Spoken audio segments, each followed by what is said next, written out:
Mesdames et messieurs, bonsoir et bienvenue dans cette nouvelle édition. À la une de l'actualité, jusqu'à présent, 49 personnes ont été auditionnées par les gendarmes concernant l'affaire Aïkoung. Le 29 août dernier, a déclaré le secrétaire d'État chargé de la gendarmerie ce jour.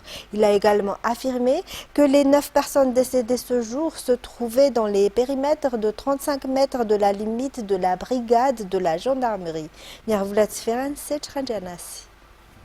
Parmi les 49 personnes auditionnées par les gendarmes, il y a eu des habitants, des journalistes, des blessés, des maires, des notables de la ville et des gendarmes. L'enquête est toujours en cours en ce moment et les 5 policiers ainsi que les 3 pénitentiaires font partie de ceux qui n'ont pas encore été interrogés selon les explications du secrétaire d'État chargé de la gendarmerie. Ce dernier a également confirmé que l'adjoint du chef district a essayé de négocier avec la population, mais cela n'a mené à rien. Des jets de gaz lacrymogènes et des tirs en l'air ont eu lieu par la suite, mais la population s'était toujours avancée vers la brigade. Et c'est à ce moment que les forces de l'ordre ont utilisé leurs armes et 9 personnes sont décédées sur le coup. Ces derniers se trouvaient dans la zone des 35 mètres de la limite où la corde rouge a été placée. L'enquête confirme aussi que les personnes n'ont pas été tuées par des tirs dans leur dos selon les images partagées sur les réseaux sociaux. Les 49 personnes auditionnées, pas que les gendarmes. Il y a des témoins. Donc qui dit témoin dit habitants aussi. Les habitants qui ont été auditionnés, il y a des maires, il y a des badauds, il y a même des blessés à l'hôpital. Ils étaient auditionnés. Alors, je le dis encore, 2 grenades lacrymogènes, 5 grenades tirées par arme, lacrymogènes aussi, des tirs en l'air. Et ensuite, ils étaient obligés de tirer pour se défendre. C'est ce que nous avons. La preuve, voici les hommes décédés immédiatement dans les périmètres de 35 mètres de la limite. Le plus proche décédé, c'est à peine 5 mètres. Point de repère, pour une fontaine. Je réitère que la gendarmerie ne justifie pas un homme ou des hommes décédés. Quel que soit le motif. Je me suis posé la question que est-ce qu'on peut éviter ça? Est-ce qu'on peut éviter ce drame? La réponse est oui. Pour parler. Il y avait une pour parler. Pour rappel, cette affaire Aïkoung a éclaté en raison du kidnapping d'un enfant albinos qui a également occasionné le décès de sa mère. Le secrétaire d'État chargé de la gendarmerie était encore en mission à l'étranger à ce moment, mais il est rentré le plus tôt possible au pays en ayant pris connaissance de ce qui s'était passé. À noter que le commandant de la gendarmerie nationale s'est rendu à Aïkoung avec le Premier ministre dès le lendemain de cet incident. Éducation, à présent, il n'existe qu'un seul syndicat reconnu par le ministère de l'Enseignement supérieur et de la Recherche scientifique, selon le SYNPIFA ou le syndicat des travailleurs de l'enseignement supérieur. La revendication de ceux qui prétendent appartenir à un autre syndicat est entièrement politique. Toujours un reportage de Mervoulet Ferran. Selon la ministre de l'Enseignement supérieur et de la Recherche scientifique, la manifestation de ceux qui prétendent être du syndicat des employés du ministère de l'Enseignement supérieur et de la Recherche scientifique est purement politique. Ces personnes ont demandé une audience auprès de la ministre hier, mais comme c'était le jour du conseil de gouvernement et de ministres, cette dernière n'était pas disponible. Le SYNPIFA affirme être le seul syndicat légalement constitué au sein du ministère. Ils ont également déclaré qu'ils ne faisaient pas partie des manifestants de lundi dernier. À titre de rappel, lundi dernier, une manifestation a été organisée par ceux qui se réclamaient membres de syndicats au sein du ministère. Selon les explications, il n'y a pas eu de demande d'autorisation pour organiser cette manifestation. Ce syndicat a donné 72 heures au ministère pour répondre à leur demande d'indemnité technique similaire à celle des PAT au sein de l'université, de l'IST et du CROA et leur nomination en tant que fonctionnaires. Dans les actualités également, les 20 corps des victimes lors de la collision entre un bateau et une vedette à Punjab Ansui le 11 septembre dernier ont été retrouvés. Les responsables de cet accident seront sanctionnés, a déclaré aujourd'hui le gouverneur de la région de Sofia. Détail avec Jean-Claude Ndjamalal. La PMF, le BNGRC, la région de Sofia ont collaboré jour et nuit pour rechercher ces 20 corps depuis le début du drame jusqu'à hier, a déclaré aujourd'hui le gouverneur de Sofia, le général Lilisson René de Roland. Selon ce dernier, la vedette n'a pas respecté les formalités d'usage et n'était pas apte à se déplacer la nuit, ce qui a causé l'accident. Il a souligné que tous les personnels à bord de la vedette ont été arrêtés et que l'enquête a été ouverte. Le gouverneur a déclaré que la gouvernorat de la région de Sofia suivra de près cette affaire. Il a également appelé les usagers des eaux de la région de Sofia à respecter les règles du trafic maritime. Un réseau de cambrioleurs armés constitué de 12 personnes, dont 2 femmes et 10 hommes, a été démantelé par la police de Fort-Dauphin en début de cette semaine. Au cours de l'enquête menée par la police, les membres de ce gang ont avoué être responsables de nombreuses attaques à Tolagnaro. Samedi dernier, vers 18h, ces malfaiteurs ont attaqué un commerçant du village d'Ampari et c'est à ce moment que certains d'entre eux ont été arrêtés, si d'autres ont été arrêtés chez eux. 4 pistolets artisanaux, 3 couteaux, une hache, 8 balles, 6 gris-gris, ainsi que certains des objets volés ont été en leur possession. Il a également été confirmé que toutes ces personnes arrêtées sont originaires d'autres régions et aucune n'est originaire de Tolagnaro. En politique, la fin du mandat pour les membres du Conseil du Fapiavanana Malagasy ou CFM a été officialisée hier en Conseil des ministres. Les 5 ans non renouvelables de Maka Alphonse et des autres membres ont expiré depuis le mois d'août dernier. L'expédition des affaires courantes au sein de cet organe sera assurée par son secrétaire exécutif. À noter que la mission principale du CFM consistait à restaurer la cohésion nationale par la voie de la réconciliation nationale, de l'amnistie, de la réparation en faveur des victimes des situations conflictuelles majeures ayant laissé des séquelles cruciales sur la cohésion nationale. Et en économie, 11 zones d'émergence piscicole seront installées dans toute l'île. C'est l'un des projets du gouvernement afin d'augmenter la production de poissons à Madagascar, une production qui a diminué au cours des 2 dernières années. La gestion transparente du secteur de la pêche sera également améliorée selon le ministère de la Pêche et de l'économie bleue lors de l'ouverture de la foire des produits halieutiques ce jour au stade Barrea Mamassen. C'est Sylvain Sech Andjanab. 4,26 kg par personne par année, telle est la consommation de poissons à Madagascar, si elle est de 20 kg par an par personne dans les pays développés. L'insuffisance de la production est à l'origine de cette situation selon les explications. Pour y pallier, le ministère de tutelle met en place un projet de pêche durable en mer. La pêche continentale sera également développée avec l'objectif de produire jusqu'à 40 tonnes de poissons par hectare. Le gouvernement installera aussi 41 bateaux de surveillance en mer puisque la pêche illégale réduit la production. L'on peut constater à la foire des produits halieutiques qui se tient au Barrea Mamassen que l'industrie de la pêche à Madagascar se développe. Une activité économique à laquelle participeront pendant 3 jours des petits pêcheurs, des opérateurs de l'île.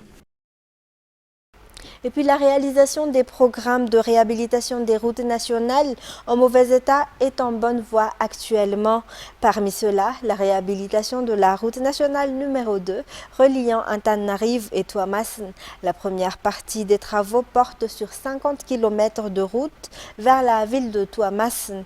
Le ministère des Travaux publics, par le biais du Laboratoire national des travaux publics et des bâtiments ou LNTBP, surveille de près les travaux. Natera Koutoumaf pour plus de détails. La réhabilitation des routes nationales en mauvais état entre parmi les programmes du ministère des Travaux publics. Le but du ministère, rappelons-le, est de zéro nid de poule pour 2023 dans tout Madagascar. Pour la route nationale numéro 2, 95% des travaux de réhabilitation entre Apasamadine et Touamassen sont achevés, soit un tronçon de route de 50 km. Le ministère reste très strict dans le contrôle des travaux, notamment le suivi des normes et de la qualité pour éviter les dégradations précoces de la route. Selon le chef de mission et à la fois chef de laboratoire au sein du LNTPB, Laboratoire national des travaux publics et des bâtiments, l'entreprise suit les normes et la qualité des travaux en général. De son côté, le LNTPB suit de très près les travaux en prélevant des échantillons et les envoie au laboratoire pour analyse, mais aussi dans la production et la mise en œuvre des travaux sur le terrain. Nous contrôlons régulièrement la granulométrie, la température entre autres, au niveau de l'enrobage. En cas de pluie, nous À part le fait d'être source d'oxygène, les arbres contribuent également dans la lutte contre l'insécurité alimentaire et le changement climatique. Depuis 2017, Madagascar applique le système agroforestier à travers le projet SOCA qui consiste à séquestrer du carbone dans le sol, dans les systèmes agricoles des zones tropicales et améliorer les pratiques d'agriculture familiale. Les résultats des recherches ont été annoncés ce jour. Détails sur les images de Yves Janel. Le projet SOCA est mis en œuvre dans 5 pays africains, à savoir le Sénégal, le Bénin, le Cameroun, la Côte d'Ivoire et Madagascar. Il se concentre sur la séquestration du carbone dans le sol. L'intégration d'arbres dans les systèmes de culture améliore l'efficacité de l'utilisation des ressources et leur résilience face au climat. Ces systèmes agroforestiers, associant arbres et cultures, transforment les systèmes de production agricole. L'agroforesterie, c'est un système de culture qui est très varié, selon l'espèce d'arbre, selon la culture annuelle qui est produite en dessous. Et donc, ces contextes très différents dans ces 5 pays amènent des recherches semblables mais différentes selon les contextes, les agriculteurs, le type d'agriculture, les économies, les marchés qui sont dans ces différents pays. Ce projet a été mis en œuvre dans la région Atsnanen et les Hautes Terres de Madagascar. Le projet SOCA, financé par BNP Paribas, a débuté en 2017 et se terminera en 2023. Un atelier s'est tenu aujourd'hui à Anous sur la mise en œuvre de ce projet. La nouvelle approche a également été explorée avec toutes les parties prenantes sur la manière de promouvoir ce système. Côté sport, le tournoi sportif pour les agents de la santé réunis au sein de la SPSM ou Solidarité des personnels de santé de Madagascar s'est clôturé mardi dernier. Le CHU-JRB a remporté le tournoi de football ainsi que de basketball catégorie femmes. Si c'était le CHU-JRA qui a remporté le trophée de basketball pour la catégorie hommes. Un événement qui a vu la participation des délégation au sein du ministère de la Santé publique dirigée par le ministre Zéli Harvey Angemanatani. Détail avec Ratra Manazatouf. La finale du tournoi de la solidarité SPSM s'est déroulée sur le terrain de la JRA mardi dernier.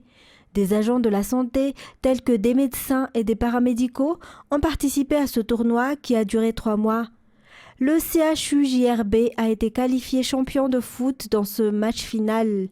Ce club a également remporté la finale dans la discipline basket, catégorie femmes, si la catégorie masculine a été remportée par le CHU-JRA. Le but de cette compétition est de favoriser la solidarité des agents de la santé à travers le sport, selon le docteur Avelzoueli Anjiambe Louartafk, directeur de la SPSM. Cette finale a été précédée par une séance de Zumba. Actuellement, la SPSM existe dans de nombreuses régions à Madagascar. Dans les actualités internationales, en pleine tension avec l'Occident exacerbé par la guerre en Ukraine, les présidents chinois Xi Jinping et russe Vladimir Poutine doivent se rencontrer ce jour lors d'un sommet de l'Organisation de coopération de Shanghai organisé à Samarcande. France 24. Que pour l'instant, seul le Kremlin annonce une rencontre bilatérale en marge du sommet de l'Organisation de coopération de Shanghai. Ce n'est pas encore officiellement confirmé par Pékin. Et malgré l'amitié qu'affichent régulièrement Xi Jinping et Vladimir Poutine, le contexte a beaucoup changé depuis leur dernière rencontre. C'était en février dernier. Ils se sont vus pour l'ouverture des Jeux olympiques d'hiver de Pékin. Et à l'époque, ils déclaraient une amitié sans limite entre leurs deux pays. Mais voilà, depuis, il y a eu l'invasion de l'Ukraine et Pékin se livre à un numéro d'équilibriste. Pas de soutien formel à Moscou, mais surtout pas de condamnation non plus.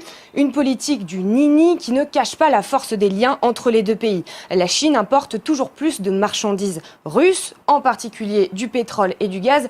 D'ailleurs, désormais, les factures sont réglées en yuan et en roubles, plus en dollars. Mais aujourd'hui, avec la débâcle des troupes russes en Ukraine, pas sûr que ce soit le meilleur moment pour Xi Jinping d'apporter un soutien plus tangible, plus concret à Moscou. Et puis, il faut aussi noter que Xi Jinping doit ménager les autres membres de l'OCS. Je pense au Kazakhstan, au Tadjikistan, à l'Ouzbékistan, au Kirghizistan, qui sont tous des pays anciens membres de l'Union soviétique et qui donc parfois se méfient des velléités expansionnistes de leurs voisins russes. Ça faisait exactement 970 jours que Xi Jinping n'avait pas mis un pied hors du territoire chinois, à l'exception d'une brève visite à Hong Kong. Hier, il était donc au Kazakhstan, aujourd'hui en Ouzbékistan. Je tiens juste à préciser que sur toutes les images officielles, le numéro 1 chinois apparaît portant un masque N95 ainsi que toutes les personnes qui l'entourent. Il semble donc toujours très prudent vis-à-vis du Covid-19. Le choix de l'Asie centrale, c'est pour montrer l'importance de cette région dans la stratégie internationale chinoise. Bien sûr, avec les nouvelles routes de la soie, le développement des infrastructures et du commerce dans la région. D'ailleurs, Samarcande, c'est tout un symbole puisque c'est une ancienne étape mythique de l'ancienne route de la soie. Et puis, vous l'avez dit, l'OCS se veut comme une alternative aux organisations internationales dites occidentales. Il faut noter aussi que c'est un moment important pour Xi Jinping à domicile, en Chine, puisque le 20e congrès du Parti communiste chinois approche, c'est dans un mois. Xi Jinping doit à cette occasion obtenir un 3e mandat à la tête du pays et il doit donc se montrer en homme fort avec une stature internationale au moment où l'économie chinoise ralentit, régulièrement paralysée par les confinements et les restrictions liées à la politique zéro Covid.